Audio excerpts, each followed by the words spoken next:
Nahaharap na naman sa matinding hamon si Antonio Trillanes dahil ayon sa dating hukom ay dapat turuan ng leksyon itong si Sundalong Kanin dahil sa mga paratang nito na walang basihan at pawang kasinungalingan lamang. Marami naman ang sumang-ayon dito, kabilang na ang mga taga-suporta ng mga Duterte, kung saan kabilang si Vice President Inday Sara Duterte sa ginawa nito ng kasinungalingan upang sirain sa publiko at mawala ang tiwala kay Vice President Sara Duterte. Sa pangyayaring ito ay lumalabas na talagang kaawa-awa si Antonio Trillanes dahil oras na maging presidente si Sara Duterte ay buburuhin ito si Trililing sa Muntinlupa. At sa karagdagang impormasyon, pakinggan natin si General Macanas. Magandang araw mga kaibigan.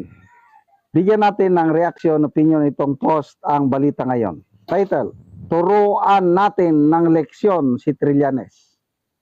Retired judge nag-alok ng libreng serbisyo kay Sammy Oy laban kay Trillanes. Umani ng atensyon online ang pahayag ng isang retired judge. Matapos nitong tahasang depensahan ang Davao-based businessman na si Sammy Oy laban sa mga aligasyon ni dating Senador Antonio Trillanes IV. Nako, yari na dito mga kababayan si Trillanes. Sa isang Facebook post, iginiit ng retiradong hukom na si Judge Antonio Lubao na walang basihan ang mga paratang laban kay Oy. Partikular na ang pagkakadawit umano dito sa illegal na pulburon. Ayon kay Lubao, matagal na niyang kilala si Oy. Mahigit 25 na taon at wala umano siyang naririnig na anumang negatibong impormasyon tungkol dito. I have known, sabi ng judge, I have known Sammy Oy for more than 25 years already.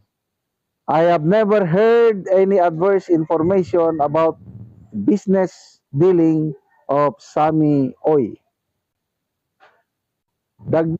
Makakatikid na naman ng husto ng mga parusa itong si Antonio Trillanes mga kababayan. Pa niya, bilang dating hukom sa Regional Trial Court mula year 2000 hanggang 2015, tiyak umanong may babala na sana niyang natanggap kung totoo ang aligasyon sangkot si Oy sa pulburon. Had Sammy Oy had been a pulburon dealer, surely I would have been warned. But I never heard anything adverse against him. Binigyan din ni Lubao ang personal niyang pagkakakilala kay Oy, hindi lamang bilang negosyante, kundi bilang isang taong tumutulong sa kapwa. So, ibig sabihin talaga nito mga kababayan, itong si Antonio Trillanes ay magaling sa gumawa ng kwentong barbero. Ibig sabihin, kwentong kasinungalingan.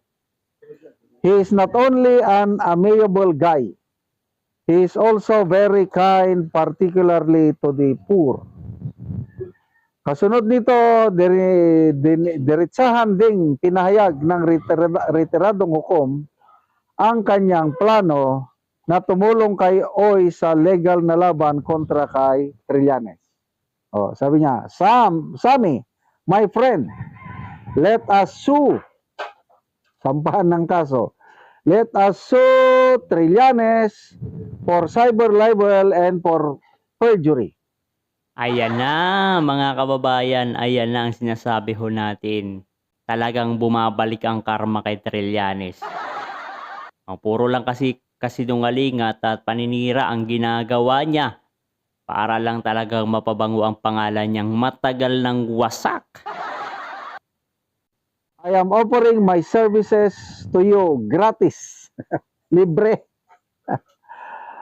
Ang pahayag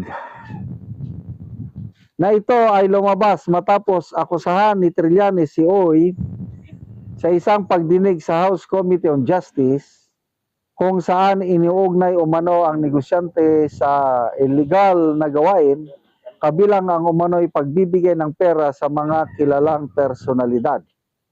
Sa ngayon, Wala pang opisyal na pahayag mula kay Trillanes hinggil sa hamon sa kaso habang patuloy namang pinag-uusapan online ang matapang na panindigan ng retiradong hukom at posibleng legal na banggaan ng dalawang kampo. Panigurado nito mga kababayan, nababahag na ang buntot na ihi na itong si Trillanes. At hindi na niya alam kung saan siya pupunta dahil sa mga kinasasangkutan ho niya dito sa ginagawa niya mga kwentong barbero. Yako, yako, yako. Yari ka talaga, Antonio Trillanes. Salamat po, retired Judge Lubao. Alam mo, napakalaki ang respeto ko sa mga hukom. Retired man o active dahil yung buhay na buhay pang ating hustisya. Karamihan sa mga hukom, obserbasyon ko lang ito is hindi nabibili ng pera. Yan, maganda.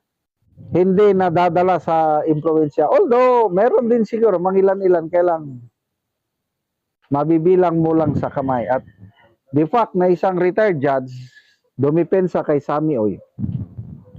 Malaking bagay yan.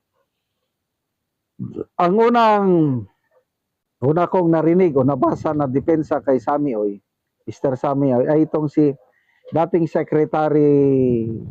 Agriculture Secretary Manny Piñol. Ganyan din ang pagkakasabi niya, parehas. Matagal na niyang kilala si Sammy Oy, matulungin, madaling kausap, aming kaibigan.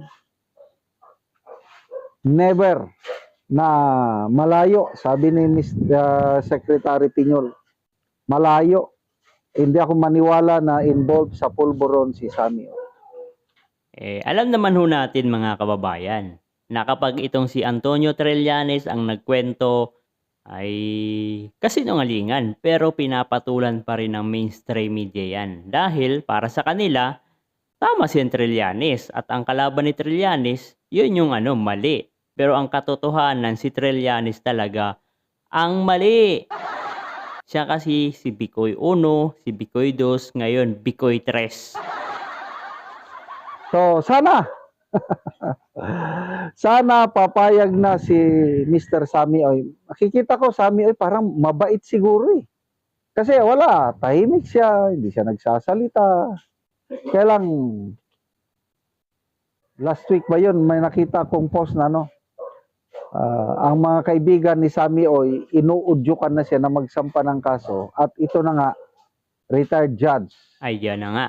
Ang nag-uudyok. Siguro marami pang iba na nag-uudyok. Sana nga. Para leksyon ba?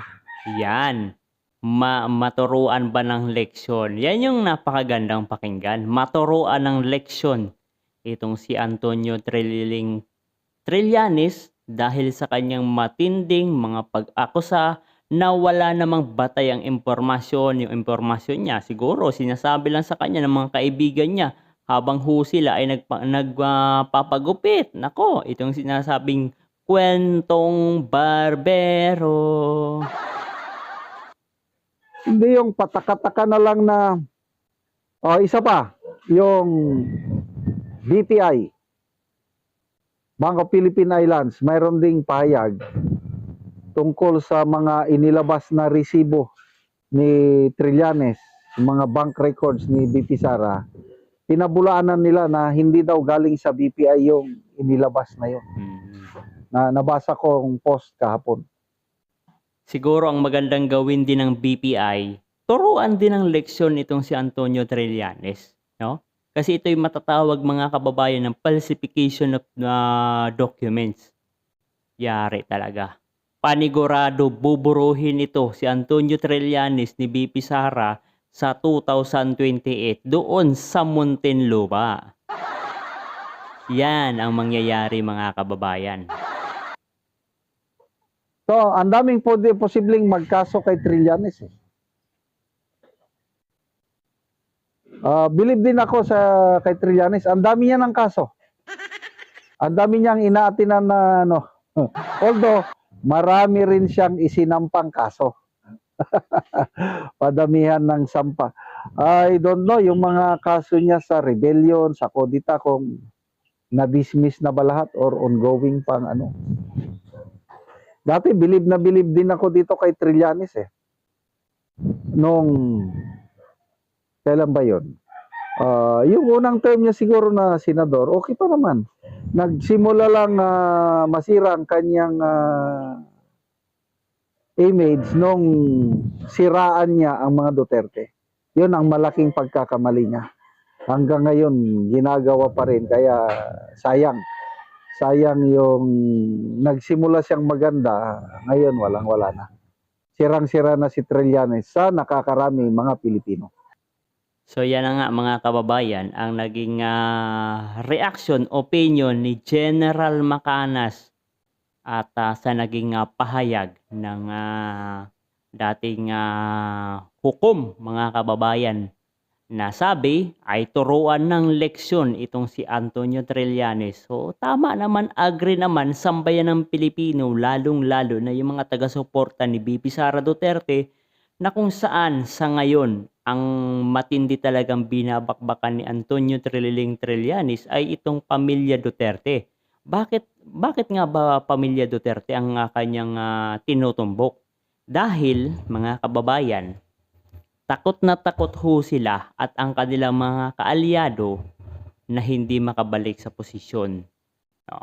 Ilang taon na ho sila na halos hindi nakakabalik sa posisyon itong grupo ng Liberal Party. May mga bumalik naman, itong si Aquino at si Risa, hindi ko alam. Siguro mananalo pa rin yan kasi hindi ko alam bakit nakakalusot si Risa Ontiveros. Itong si Kiko at si Bam, alam ko kaya ito nanalo dahil dito sa endorsement ng Iglesia ni Cristo. Oh. Pero itong si Trillanes, galit na galit ho talaga kasi kahit endorse pa ito ng iba't ibang mga religious organization, ay talagang hindi ho ito mananalo mga kababayan. Walang-wala na ho talagang pwestong matutungtungan itong si Antonio Trillanes. Ngayon, pag naging presidente si BP Sara Duterte ay panigurado. Ito ay buburuhin ni BP Sara dito sa Muntinlupa. Dahil sa mga naging akusasyon nito, paglalabas ng mga documents, paglalabas ng mga illegal documents at yung mga paninira, no? So sana makipagtulungan din ng BPI at itong mga sinira ni Antonio Trillanes ay magkaisa. Lahat ng ito ay magkaisa upang tuldukan na itong matinding kasinungalingan at ginagawang kwento ni Antonio Trillanes. Kasi sabi ni Pangulong Duterte, no? Itong si BP Sara ay talagang napakalupit ho nito. Matindi pa ito sa kanya. Matindi pa ito sa lahat. Kaya sabi ni Pangulong Duterte ay maldita talaga itong si BP Sara. Kaya talagang takot na takot ho sila. Lalong-lalo na itong mga makabayan black, na kung saan ilan ho sa kanila ay most of them na lang, no? Ay sila yung nagiging dahilan kung bakit namumundok yung mga kabataan at nakukorn beef doon sa Taboso or Tubuso Negros at ilang pang probinsya na kabundukan. Sila ay nakukorn beef, no?